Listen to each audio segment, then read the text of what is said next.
नमस्कार दोस्तों। बिहार पुलिस अवर सेवा आयोग में भर्ती निकली है, तो आइए जानते हैं इसके ऑफिशियल नोटिफिकेशन में क्या क्या दिया गया है। दोस्तों, नोटिफिकेशन सबसे पहले दिया गया है कि ऑनलाइन आवेदन पत्र प्राप्ति की अंतिम तिथि 23/6/2025 है। इसमें प्रवर्तन अवर निरीक्षक पद पर वैकेंसी निकली है, जिसमें वेतनमान पे लेवल आपका 6 रहेगा और इसमें कुल रिक्तियों की संख्या 33 है। इसके साथ ही इसमें अन्य अहर्ताएँ दी गई हैं, जिसमें सबसे पहले दिया गया है कि आवेदक को भारतीय नागरिक होना अनिवार्य है। इसमें पुलिस, महिला और थर्ड जेंडर अप्लाई कर सकते हैं। इसके साथ ही शैक्षिक योग्यता में दिया गया है कि कम से कम आपको स्नातक की डिग्री होना अनिवार्य है। उम्र की गणना 1/8/2025 के आधार पर की जाएगी। इसके साथ ही आपको नोटिफिकेशन में अन्य जो डिटेल दी गई है उसमें महत्वपूर्ण बातें आपको आगे बताने जा रहा हूँ। ऑफिशियल नोटिफिकेशन में उम्र की गणना जातिवार की गई है। अनारक्षित वर्ग के पुरुषों के लिए न्यूनतम आयु 21 वर्ष और अधिकतम आयु 40 वर्ष रखी गई है। पिछड़ा वर्ग, अत्यंत पिछड़ा वर्ग, पुरुष और महिलाओं के लिए, थर्ड जेंडर के लिए 21 वर्ष और अधिकतम 40 वर्ष रखी गई है। अनुसूचित जाति, अनुसूचित जनजाति के लिए 21 वर्ष और अधिकतम 42 वर्ष रखी गई है। तो इस प्रकार एज का क्राइटेरिया इसमें रहने वाला है। इसके साथ ही शारीरिक मापदंड में अगर आते हैं तो शारीरिक मापदंड में आपको पुरुषों की लंबाई 165 सेंटीमीटर न्यूनतम होनी चाहिए और महिलाओं की लंबाई न्यूनतम 150 सेंटीमीटर होनी चाहिए।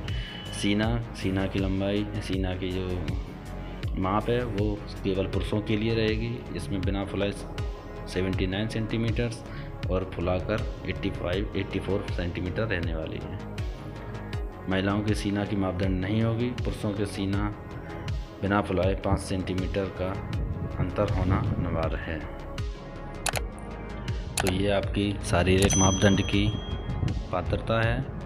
इसके साथ ही आगे चलते हैं तो नोटिफिकेशन में आगे दिया गया है कि आपकी नियुक्ति की प्रक्रिया क्या रहने वाली है। तो आइए जानते हैं। इसमें सबसे पहले आपकी लिखित परीक्षा होनी है। इसके बाद शारीरिक जांच होनी है। इसके बाद साक्षात्कार के लिए आपको बुलाया जाएगा। शारीरिक जांच केवल अहर्तक प्रवृत्ति का होगा, जिसमें आपको केवल पास होना अनिवार्य रहेगा। प्रतियोगात्मक परीक्षा में 2 चरण होने वाले हैं, प्रारंभिक तथा मुख्य परीक्षा। इसमें प्रारंभिक परीक्षा में आपके 100 प्रश्न रहने वाले हैं और परीक्षा अवधि 2 घंटे की रहने वाली है। इस परीक्षा में 30% से कम अंक प्राप्त करने वालों को चयन नहीं किया जाएगा। इसी प्रकार यदि आप 30% से अधिक नंबर प्राप्त करते हैं तो आपको मुख्य परीक्षा के लिए बुलाया जाएगा। द्वितीय चरण में मुख्य परीक्षा आयोजित की जानी है, जिसमें प्रारंभिक परीक्षा में सफल होने वाले अभ्यर्थी ही परीक्षा दे सकेंगे। मुख्य परीक्षा में 2 पत्र होंगे, जिसमें प्रथम पत्र में 200 अंक होंगे, जिसमें सामान्य हिंदी 2 घंटे का होगा, जिसमें 100 प्रश्न होंगे और ये 30% अंक के लिए निर्धारित रहेगा। साथ ही द्वितीय पत्र में सामान्य अध्ययन, सामान्य विज्ञान, सामान्य नागरिक शास्त्र, भारतीय इतिहास एवं अन्य विषय रहने वाले हैं। इसका पूर्णांक 200 अंकों का होने वाला है। इसमें प्रश्नों की संख्या 100 रहेगी और परीक्षा अवधि भी 2 घंटे की रहने वाली है। चरणों की परीक्षा में प्रत्येक गलत उत्तर के लिए 0.2 अंक डिडक्ट किए जाएंगे। उत्तर पंजिका 2 प्रतियों में होगी, जिसकी एक प्रति आयोग में सुरक्षित रखी जाएगी। आपकी लिखित परीक्षा आयोजित की जानी है। तो चलिए आगे बढ़ते हैं। मुख्य लिखित परीक्षा में पास हुए कैंडिडेट को शारीरिक जांच के लिए बुलाया जाएगा। शारीरिक जांच में सबसे पहले आपको 25 किलोमीटर की, पुरुषों के लिए 25 किलोमीटर पैदल चलना होगा, जिसकी समय सीमा 4 घंटे की रहने वाली है। महिलाओं को 14 किलोमीटर पैदल चलना होगा, जिसकी समय सीमा 4 घंटे रखी गई है। इस निर्धारित अवधि में पैदल न चलने वाले अभ्यर्थियों को क्राइटेरिया से बाहर कर दिया जाएगा। इस प्रकार से आपका शारीरिक मापदंड रखा गया है। इसके साथ ही आपको साक्षात्कार के लिए बुलाया जाएगा जब आप लिखित परीक्षा में और शारीरिक जांच में पास हो जाते हैं। तो साक्षात्कार के कुल अंक 30 रहेंगे। इसमें लिखित में हुई परीक्षा में 30 अंक साक्षात्कार के भी जोड़े जाएंगे।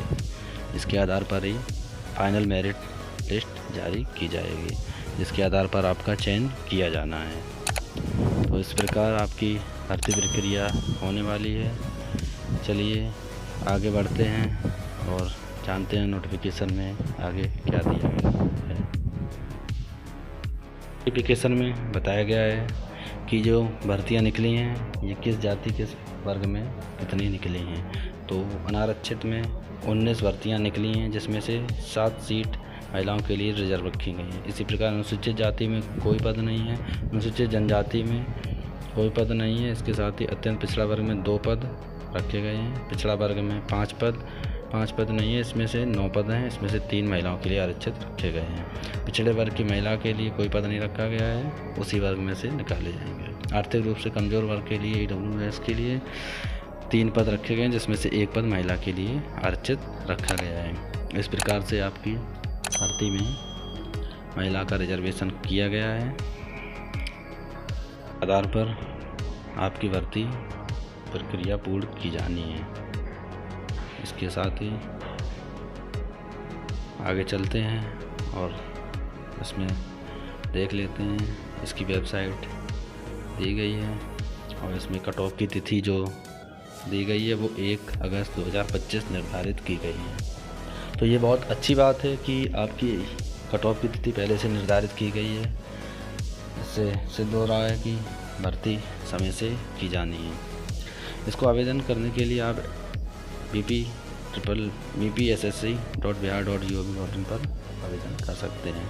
आइए इसको भर्ती में आवेदन करने के लिए और डीप में थोड़ा जान लेते हैं कि इसमें क्या निर्देश दिए गए हैं। इसके साथ ही नोटिफिकेशन में कई और दिशा निर्देश दिए गए हैं कि आप फार्म कैसे अप्लाई करेंगे, फ़ोटो का साइज़ कितना होना चाहिए और सिग्नेचर का साइज़ क्या होना चाहिए, और भी दिशा निर्देश दिए गए हैं। आप इनको रीड कर सकते हैं। नोटिफिकेशन का लिंक मैंने डिस्क्रिप्शन बॉक्स में दे दिया है। और आप फार्म इसका कैसे अप्लाई कर सकते हैं ऑनलाइन, तो इसका भी लिंक डिस्क्रिप्शन बॉक्स में है। वहाँ पे आप क्लिक करेंगे तो ये लिंक ओपन हो जाएगा ताकि आप इस पर अप्लाई कर सकें। तो चलिए चलते हैं फार्म अप्लाई करने की ओर। तो डिस्क्रिप्शन बॉक्स में लिंक दिया है, उस पर आप क्लिक करेंगे तो वैसे ही आप इस पेज पर ओपन हो जाएंगे। इस पेज पर ओपन होते ही आपको रजिस्ट्रेशन डिवीज़न दी गई है। रजिस्ट्रेशन डिवीज़न में स्टेप 1 में register and make payment option दिया गया है। इस पर आपको क्लिक करना है। जैसे ही आप इस पर क्लिक करेंगे तो आपके सामने एक नया पेज ओपन हो जाएगा। तो चलिए इस पर क्लिक करते हैं।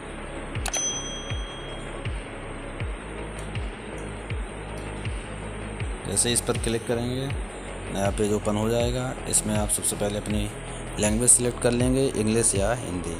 मैं इंग्लिश सिलेक्ट कर लेता हूँ।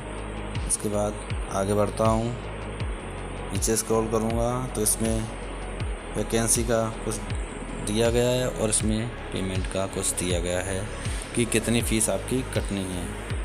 तो इसके लिए आपको देख लेना है कि सभी प्रकार के कैंडिडेट के लिए 700 रुपये है, जनरल के लिए 700, EWS के लिए 700। वो अपने हिसाब से आप देख लीजिए। फीमेल का थोड़ा इसमें कम रखा गया है क्राइटेरिया। तो नीचे थोड़ा स्क्रॉल करते हैं तो आपके सामने टिक के लिए ऑप्शन आएगा। मैं घोषणा करता हूं तो इस पर क्लिक कर देना है, I declare and proceed to registration and payment पर क्लिक कर देना है, जो कि नीचे दिया गया है। इस पर जैसे ही क्लिक करेंगे एक पेज ओपन हो जाएगा। इसमें एप्लीकेंट डिटेल आपको फिलअप करनी है। तो सबसे पहले इसमें आपको एप्लीकेंट नेम में फर्स्ट नेम में अपना नेम डाल देना है। इसके बाद सरनेम में आपका लास्ट नेम डाल देना है। तो मैं अपना फिलअप कर रहा हूँ। आप देखते जाइए। इसमें इंडियन सिटीजन सेलेक्ट करना है। इसके बाद अपना मोबाइल नंबर डालना है, ईमेल एड्रेस डालना है। इसके बाद यदि आप बिहार के डोमिसाइल में हैं तो आप यस करेंगे और अपनी कैटेगरी सेलेक्ट कर लेंगे। यदि आप बिहार के अलावा अदर स्टेट से हैं, दिल्ली, राजस्थान, यूपी, तो आप नो करके सीधा जनरल कैटेगरी में माने जाएंगे। तो इसके बाद आपको अपना जेंडर सेलेक्ट कर देना है। इसके बाद अपनी डेट ऑफ बर्थ भर देनी है। डेट ऑफ बर्थ भरते ही आपको नीचे ऑप्शन लिखेगा are you an employment of Bihar government, क्या आप बिहार गवर्नमेंट के एम्प्लॉय रहे हैं। अगर आप बिहार राज्य के एम्प्लॉय रहे हैं तो आप इसमें यस करेंगे, नहीं तो नो पर क्लिक करेंगे। तो आप देख लीजिए। तो मैं इसमें अपनी नो पर टिक कर देता हूँ। इसके बाद are you an ex serviceman, यदि आप कोई एक्स सर्विसमैन है तो आप इस पर यस करें, नहीं तो नो करके प्रोसीड पर क्लिक कर देना है। प्रोसीड पर क्लिक करने के बाद आप डिटेल भरने और उसके बाद अपना पेमेंट कर दें। इसके बाद अपना रजिस्ट्रेशन आगे बढ़ा सकते हैं। यदि वीडियो पसंद आए तो इसे शेयर करें।